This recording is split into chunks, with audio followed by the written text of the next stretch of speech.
Mahigit 200 kaso ng online booking scam ang naitala sa Bantayan Island mula Setyembre. Kaya babala ng mga otoridad, posibleng isang organisadong sindikato ang nasa likod ng panluloko sa mga turista ngayong papalapit ang Semana Santa. Mula sa Cebu, narito ang report ni Jim Ray Biosa.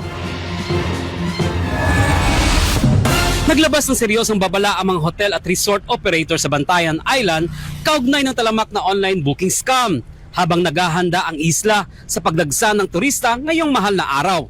Banta ito hindi lamang sa mga biyahero kundi pati sa imahe at pagbangon ng turismo sa lugar matapos ang lindol at mga bagyo noong nakaraang taon.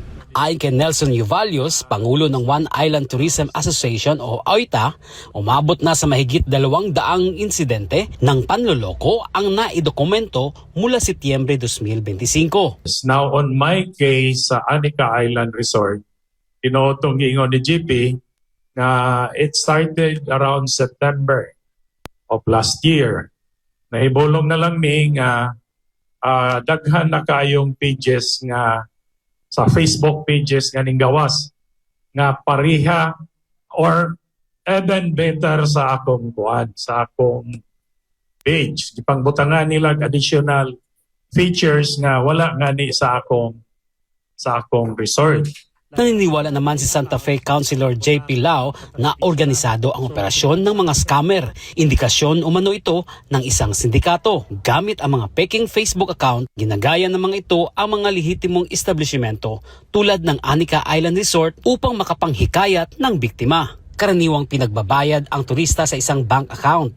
Kapag nagkaproblema umano ang transaksyon, inililipat ito sa personal e-wallet kung saan tuluyang nawawala ang pera. Ilan sa mga biktima ay dumarating sa isla na may kumpiyansang may booking, ngunit wala palang record sa mismong hotel o resort. Like katong mga dummy accounts, like atong ibutang Santa Fe Beach Club, so magig-transact na sila nimo. So ikaw nga turista, ila kang taga-ano dummy account nga Santa Fe Beach Club, Land Bank account, Santa Fe Beach Club, koan kining BPI, BDO, but these accounts kailang yatag are only dummy. So dili gyud mapadayon.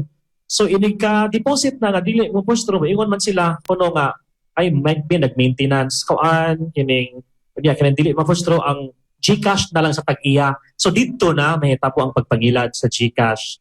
Sa ngayon, nakipag-ugnayan na ang OITA sa NBI at sa PNP Anti-Cybercrime Group para matukoy ang mga responsable. Nais din ni Councilor Lao na magpanukala ng ordinansa na maghihigpit o magre-regulate sa paggamit ng e-wallet payments sa hotel bookings upang maiwasan ang panluloko. Samantala, sinabi ni Cebu Provincial Tourism Officer Rowena Montesillo na naitala na rin ang kahalintulad na insidente sa isang hotel at resort sa Lapu-Lapu City noong nakarang taon. Planoan niya ang isang pulong kasama ang mga tourism official sa Hilagang Cebu upang pag-isahin ang hakbang laban sa online scams at palakasin ang proteksyon sa mga turista. Layunin ng inisyatibong ito na maresolba ang kasalukuyang isyu sa sektor at mapanatili ang tiwala ng mga bumibisita sa riyon. Oh yes, we are with you.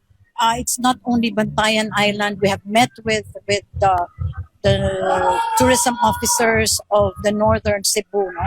And we have requested that all of this be supportive. Let us all be supportive of one another. So we are meeting once again with all the tourism officers to try to resolve not only this issue but as well as mga atong mga roads, ang atong infrastructure, ang atong mga ports, no? And so we just need the support of everybody. Inaasang aabot sa 10,000 turista ang darating sa Bantayan Island ngayong Semana Santa. Paalala ng mga otoridad, tiyaking beripikado at akreditado ang hotel bago magpadala ng bayad. Mula dito sa Cebu, para sa Diyos at sa Pilipinas nating mahal, Jim Ray Biosa, SMNA News.